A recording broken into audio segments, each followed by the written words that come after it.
went to Design Festa again this year, and they very kindly offered me a media pass so I could film and show some of the beautiful art and displays at this year's event.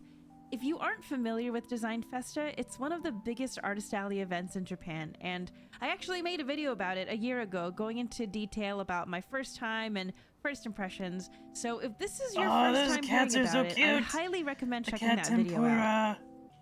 For most of you though, I imagine, this will be us revisiting the event together. So come with me to take a look at some gorgeous original art. Like really retro. Compared to my first video about Design Festa, this will be in a more casual vlog voiceover style. So you can just listen to me yap for a bit while I show you some of my favorite booths that I saw. And hopefully you discover some new artists to follow by the end of it. Regrettably, I was only able to go to 1 out of the 2 days of this event, so while I probably didn't get to see absolutely everything, I still saw quite a bit. And this time, I brought Sydney with me, so we spent a lot more time in the handcrafted accessory section, because that's a section she was most interested in. I really tried my hardest not to spend too much, as difficult as it was. But of course, at the end of this video, I'll have a little haul section where I show you some of the goodies. Oh, the little flat snakes! They're so cute! I've gone to this event about 3 times now, and every time I am in shock and awe at the level of craftsmanship and creativity these artists possess. I'm gonna try my best not to repeat the same exact talking points that I made in my first video. Oh no, it's egg salad! Like, genuinely, it does not get any less mind-boggling every time I go. I'm always amazed at how these artists are able to make huge, beautiful masterpieces on the walls in front of thousands of attendees, or how they're able to work with so much detail on such a small scale, or how they're able to construct works of art with moving, functional pieces. And this is really the perfect place to be if you're shopping for someone who has a very specific hyperfixation, because there's so many booths with one singular theme. For example, Sydney was shopping for someone who happened to really like jumping spiders, and what do you know, there was an artist who made realistic felt spiders. There was also a booth that made hyper-realistic leaf trinkets out of leather, which I thought was super impressive. And a booth that made little caterpillar bags. Caterpillar!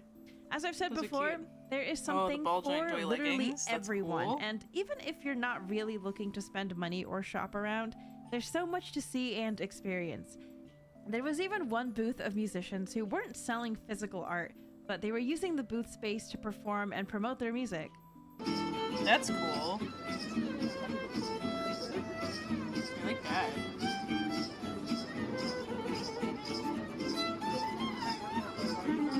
I also love seeing the different costumes that people will wear to Design Festa, because, and I don't think I mentioned this in my first video, but not only does all the artwork need to be original, but so do the cosplays. If you check their FAQ on their site, cosplay of copyrighted characters aren't actually allowed.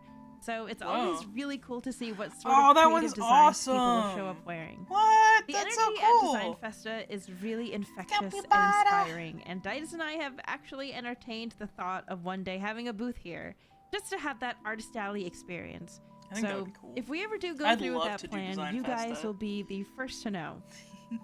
So the first thing I picked up was this super realistic looking strawberry sandwich from Fairy and Hue. I'm still not sure how they managed to make this look so scrumptious, from the realistic cream to the plush and spongy milk bread. And my favorite part about it is that it actually opens up and you can store little trinkets or coins inside of it. Oh, it's like a eyeglasses case. The next thing I picked up were these water droplet earrings from Pionome.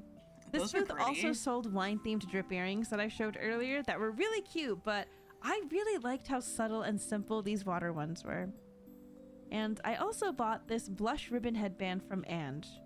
I still don't really know what to style this with, and I don't normally wear headbands, but I thought it was so cute and girly, I had to get it. Yeah, it is really cute. This pencil case is from the artist Napoleon, who has this beautiful, colorful retro style art that caught my eye. It features an adorable little patisserie on the front and a window in the back where you can see the characters baking cakes together. That's so cute. And from this same artist, I purchased a postcard set of some absolutely stunning art. I wish I'd spent a little more time in the illustrator section of the event, but in the short amount of time that I was there, I'm really glad I ran into this artist's booth. Yeah, their art's really pretty. Oh, it's so pretty. I love the foil. As a lot on of you that. know, I'm a big fan of cute press-on nails, and Design Yep. Festa has a lot of them, so I bought these sparkly white press-ons from Ikura Nail.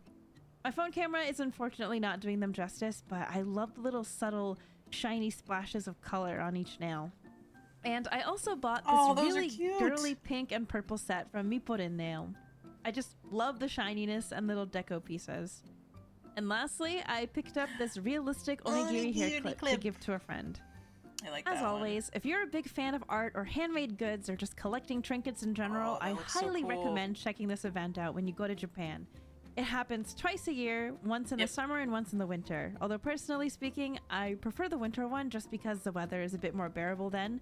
But the link to the site will be in the description down below if you want to stay updated on when the event happens and plan accordingly. I'd love Thanks so to much for apply to watching go. my short little vlog.